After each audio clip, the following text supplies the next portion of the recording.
know that it's exciting, yet scary, but we will get through it, and I'm hoping to bring forth information that you find useful, okay? If you have any questions, because it is an intimate crowd, please feel free to ask. I won't wait until the end. All right. Financial aid. Excuse me, can someone raise the volume, please? It's still a little vague. It's low, right?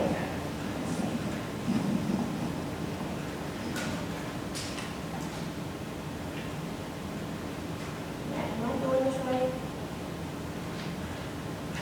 Matt, Sounds better. does it sound better? How about now? Can you hear me? I don't think they can hear me on this side. You guys can hear me? Yes. Can you hear me? That's better?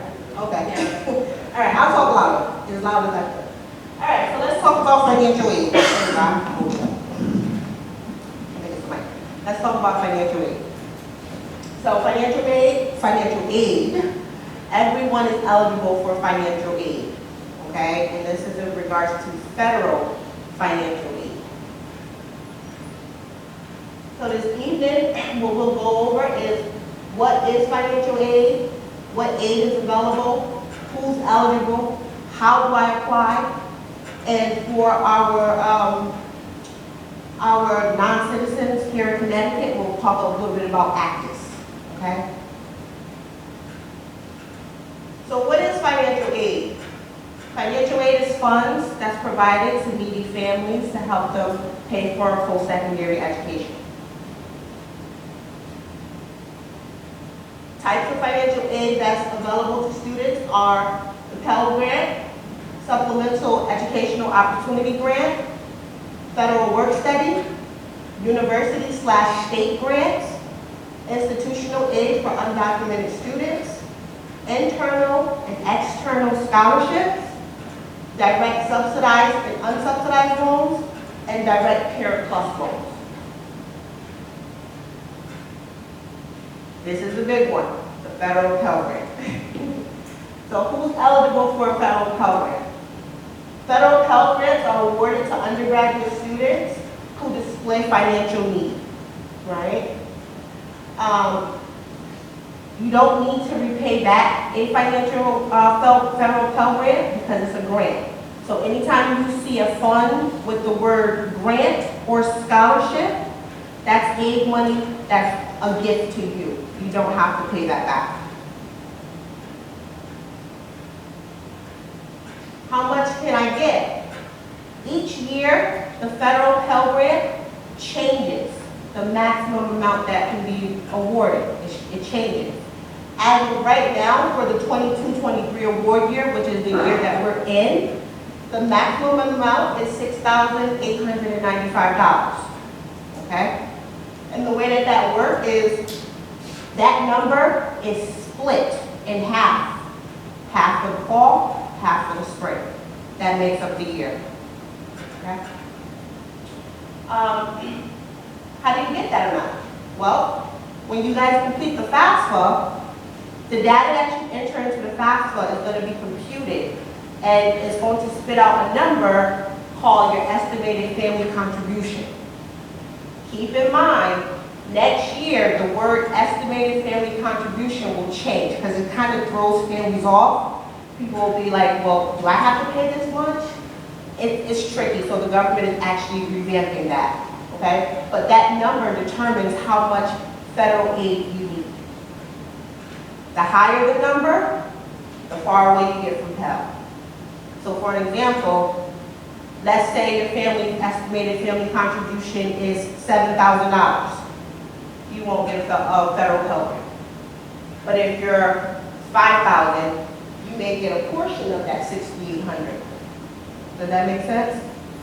It fluctuates based off of the number. How else do you get a Pell Grant? Well, it's a factor of, are you full-time or are you part-time? Right? In order to receive federal aid, you have to be enrolled in at least 6 credits. I can't tell you how many times students are like, well, I had this, you're only enrolled in 3 credits, so you're not eligible for it, even though you have it on your award. So you got to be mindful when you're picking classes. And then naturally, you're placed to attend college for a full academic year or less. Hypothetically, if you're awarded this full Pell Grant and you just do 1 semester, the fall, the other portion, you can't get it to help pay for your fall balance. You basically lose it. All right? So that's how that works. Loans. This is set in stone, so this does not change, right?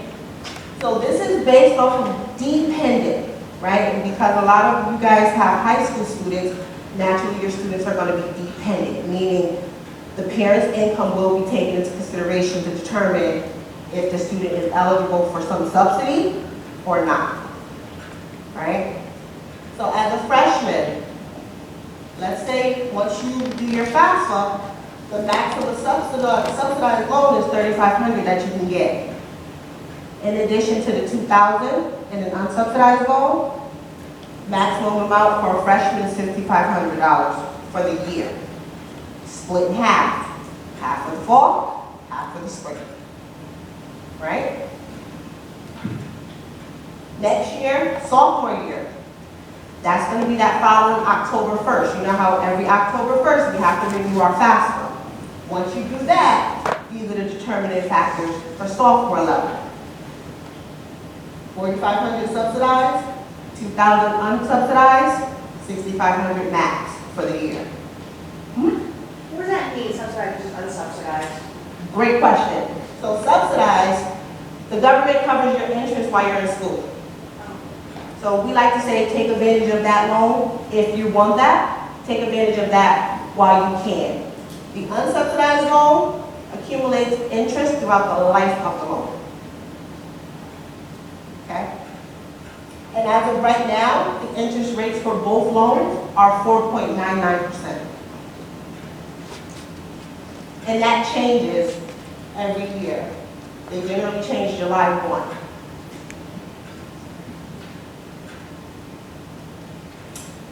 So junior and senior year, respectively, the loan limit is $7,500.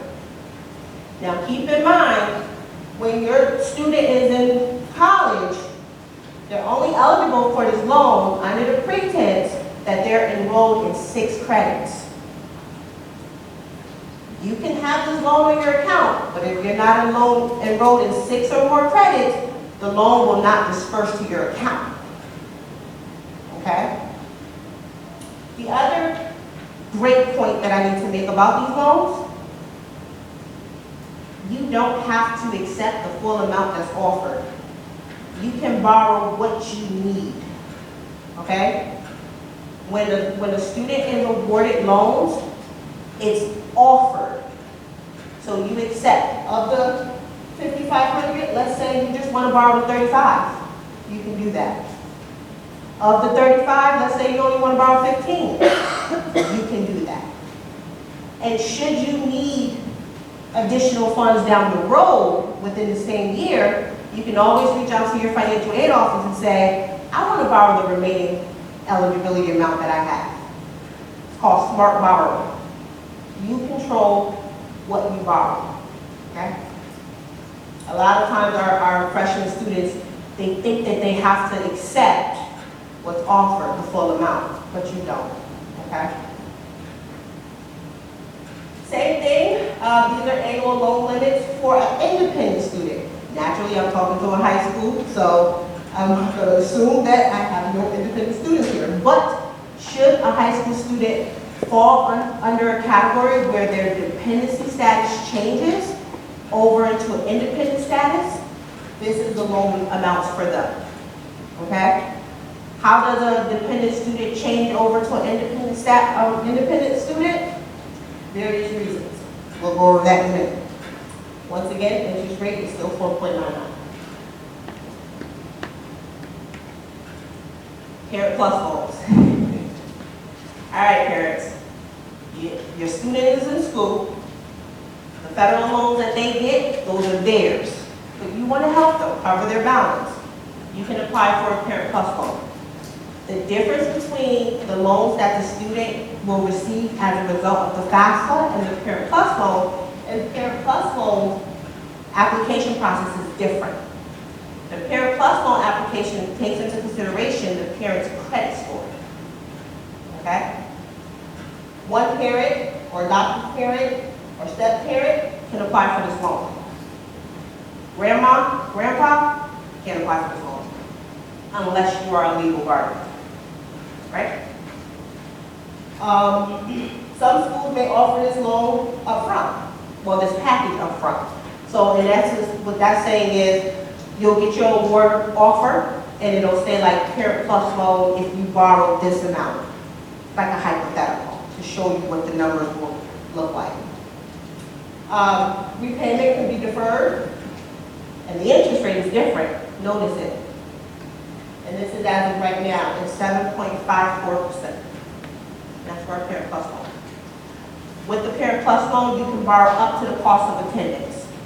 So if you need to borrow $28,000, you can do that.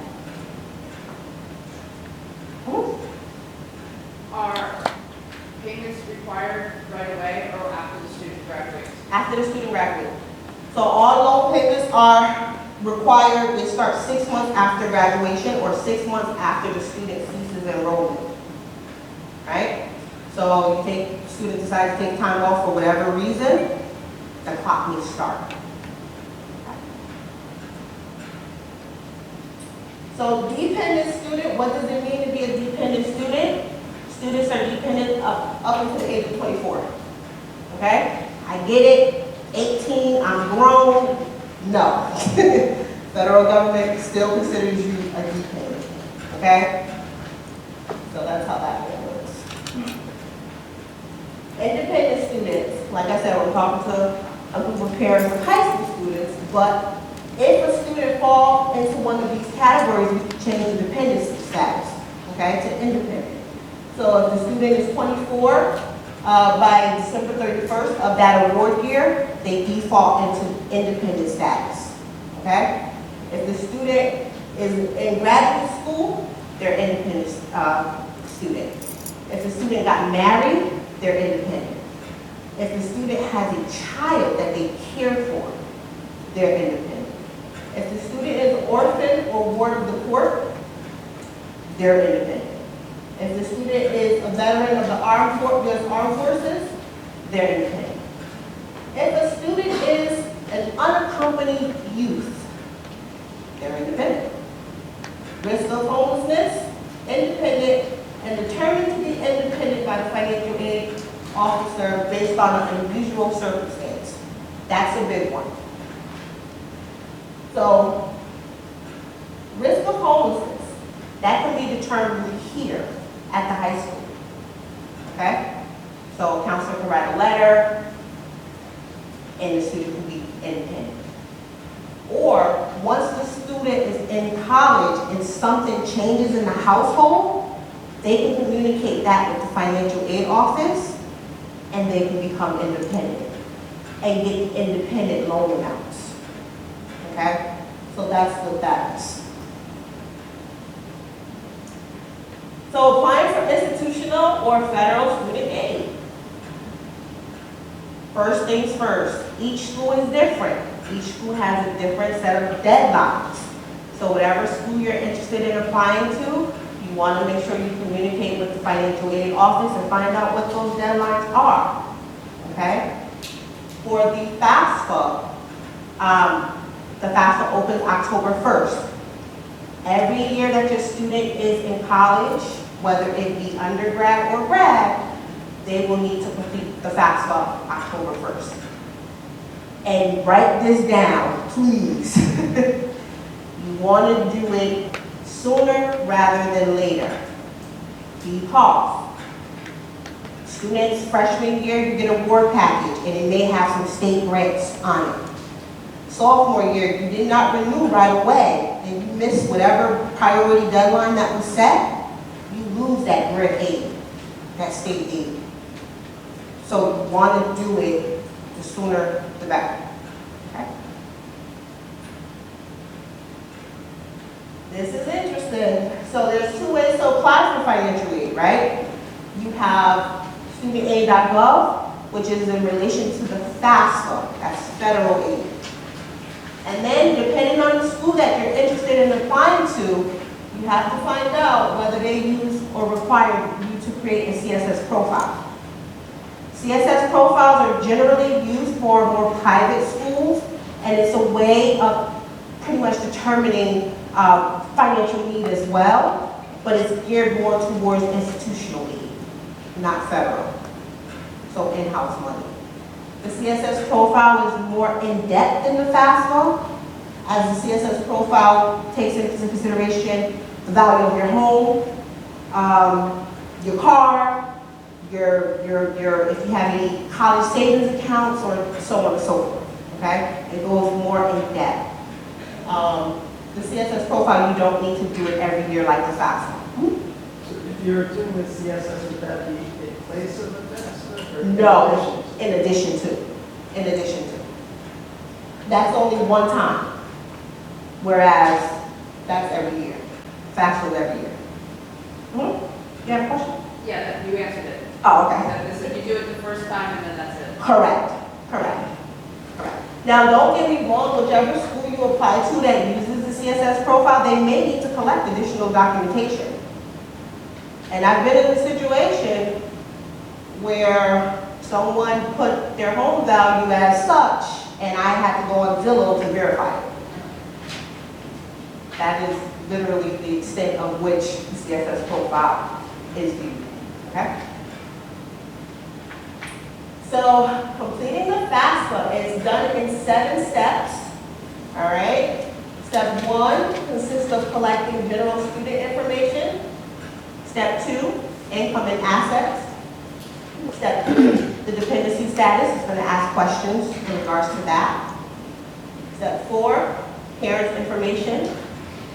Step 5, independent student data. Step 6, school information. And I'm going to stop right there at school information. When you guys are completing your FAFSA and you get to the school information, you can list up to 10 schools on your FAFSA. Okay? And it's okay if you put 10 schools and then you say, oh, I want to apply for 11. Just go back in and take the school out and put a school in. That's it. And then step 7 is signatures, which is very important. A lot of times the student will complete the FAFSA and they'll sign it, but it's missing the parent signature. And we'll get it and the FAFSA is incomplete. And we can't create a financial aid package until the parents provide their signature. All right? So those are important. I don't know what happened to that, but some of the frequent errors on the FAFSA is when students enter their social security numbers wrong, typos. Some errors are, what parent should I use on the FAFSA? My parents are divorced. I don't know who to use. Some of the errors are not answering the citizenship question, right? What else can I think of? Not indicating that you did in fact complete high school. That's a big one too. Okay, so we gotta be mindful of that. You got a question? Oh.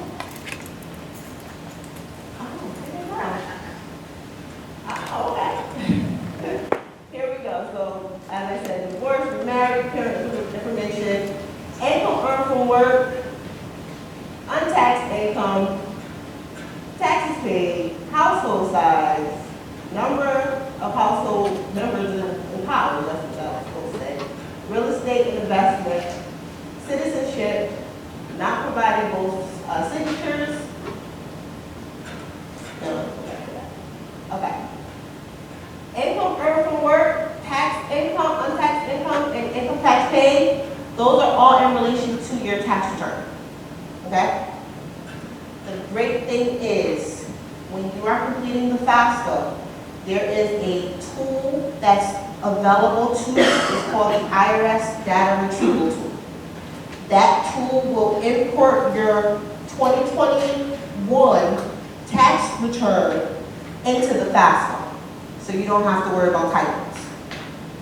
Okay, and it's actually encouraged for parents to use that particular tool. When you use it, you won't see any of the data elements, so the AGI, you won't see the number, it'll just say transferred from IRS. But we'll see it on our end, okay? It's like a safeguard security measure. But that tool minimizes any errors, okay?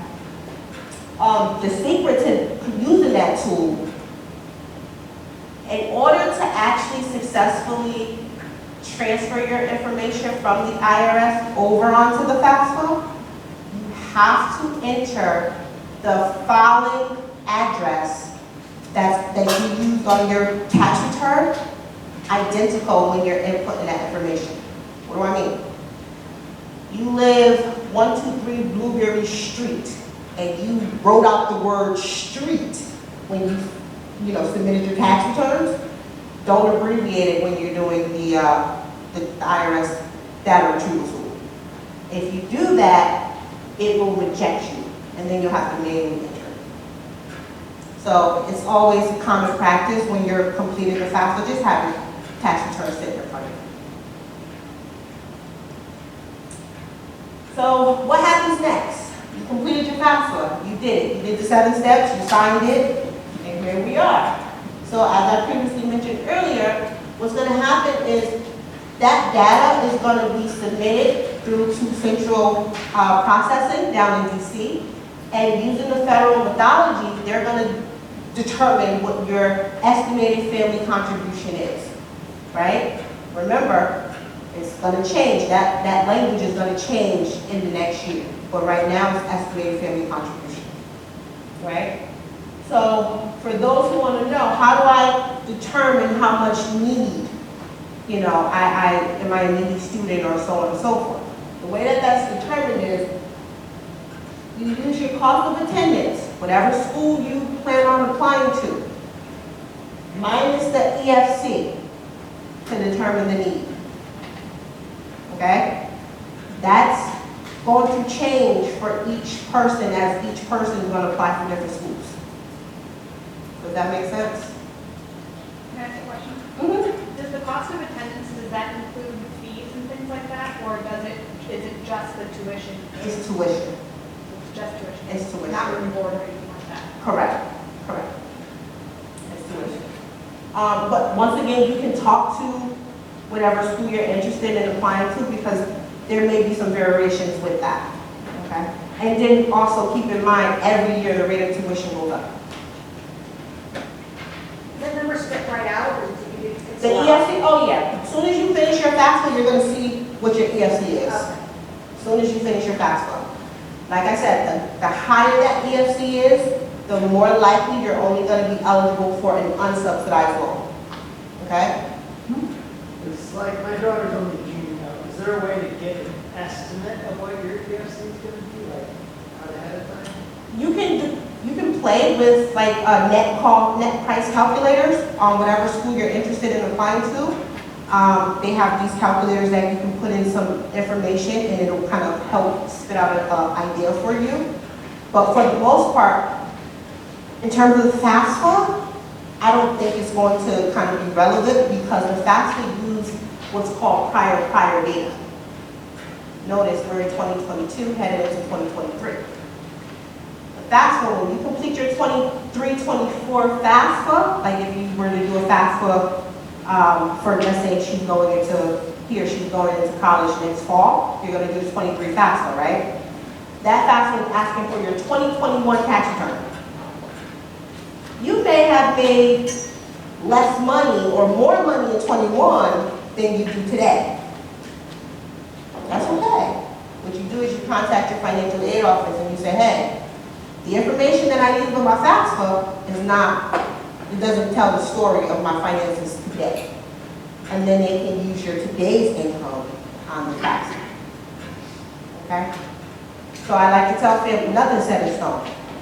If a change happens, if mom or dad someone loses income, has a loss of income, talk to your financial aid office. Because if you wasn't Pell eligible, once we make those changes, you might be Pell eligible, right? And we all know that COVID had an impact on a lot of people's income, and so we're looking at 21 tax return, and it's not reflective, may or may not reflect. Okay. All right, so special circumstances, just go right into what I was just talking about. So cannot report on the FAFSA.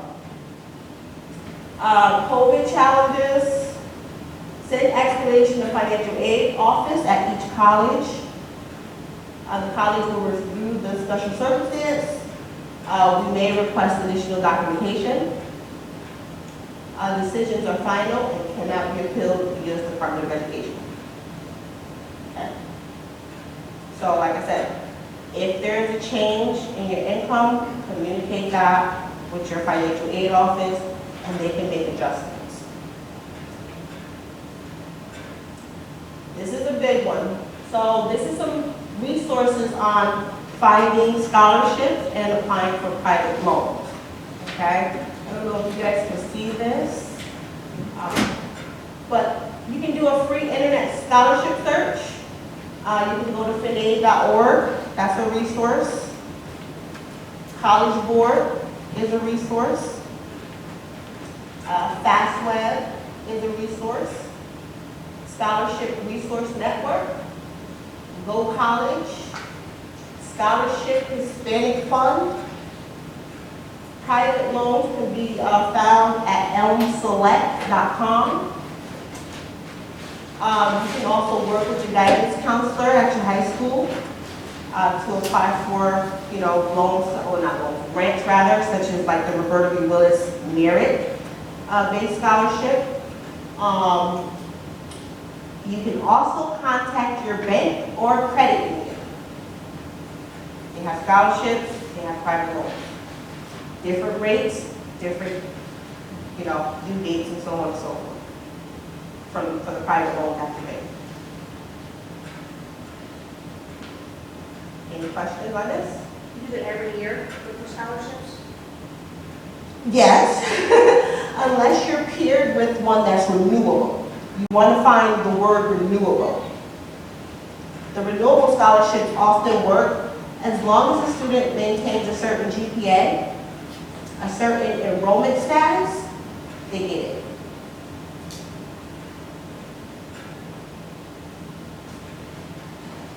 How do these scholarships that the kids require, the parents require to get from the school? So, How are those? great question. So a lot of times, remember when we talked about that estimated family contribution? A lot of times students don't have to do anything. Depending on the need, the financial need. So the lower that estimated family contribution is, the more likely your school will pair you automatically with scholarships.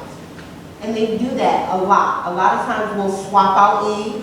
For an example, great example, we'll get like a list and it's reduce their loans if they got loans and give them some scholarships. So financial aid is always moving, but the driver is that estimated family contribution, that number. Okay? And then in addition, a lot of schools have internal scholarships that students can apply for. They have their own application process and deadlines and so on and so forth.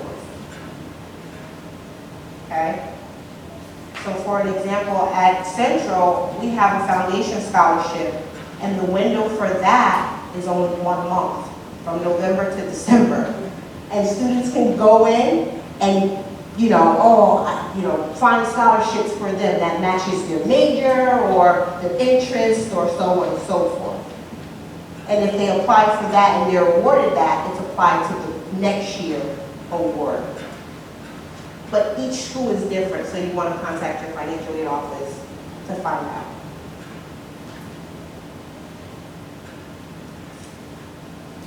Any questions? You guys are a quiet bunch. Well, questions, this is my contact information. Should you think of any questions, please feel free to email me, call me. I am more than happy to meet with you via virtual. We can do Teams. I can speak with you on the phone, whichever modality works for you. I am in the office generally Monday through Friday from 8:30 to 4:30. And if you have any questions, please don't hesitate to reach out. Okay? Thank you.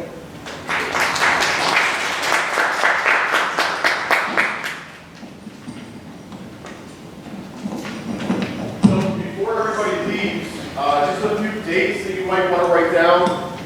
We recently received emails from the University of Connecticut. So if your student plans on applying to UConn this year, November 15th, if they apply on November 15th, the application is free. They do not need to pay for the application fee. That saves you $80 just with that one application. And Southern is November 15th to November 30th. That one just came out today.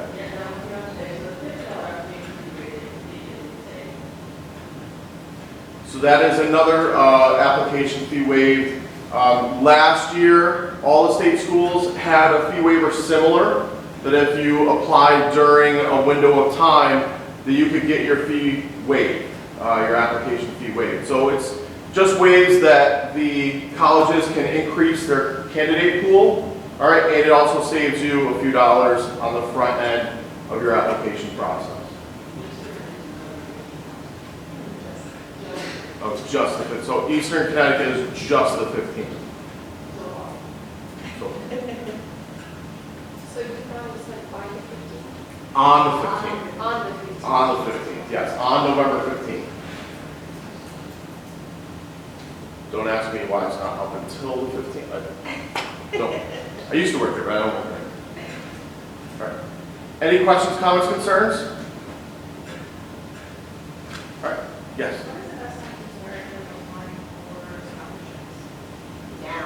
So yeah, so I would definitely start looking now and start the application process.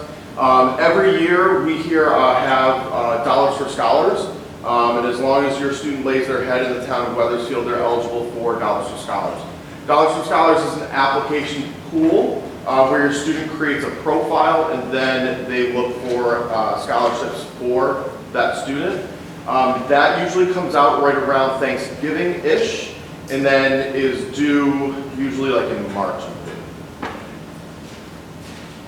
Beginning of March. I can't. Are you talking for kids that are going to become seniors? So Dollars for Scholars is for seniors. So that comes around every single year. Scholars. Next year. Sorry? I thought it was junior next, that would be this. Yeah, so there's only really a handful of scholarships that are open for juniors. Most scholarships are open for students in their senior year.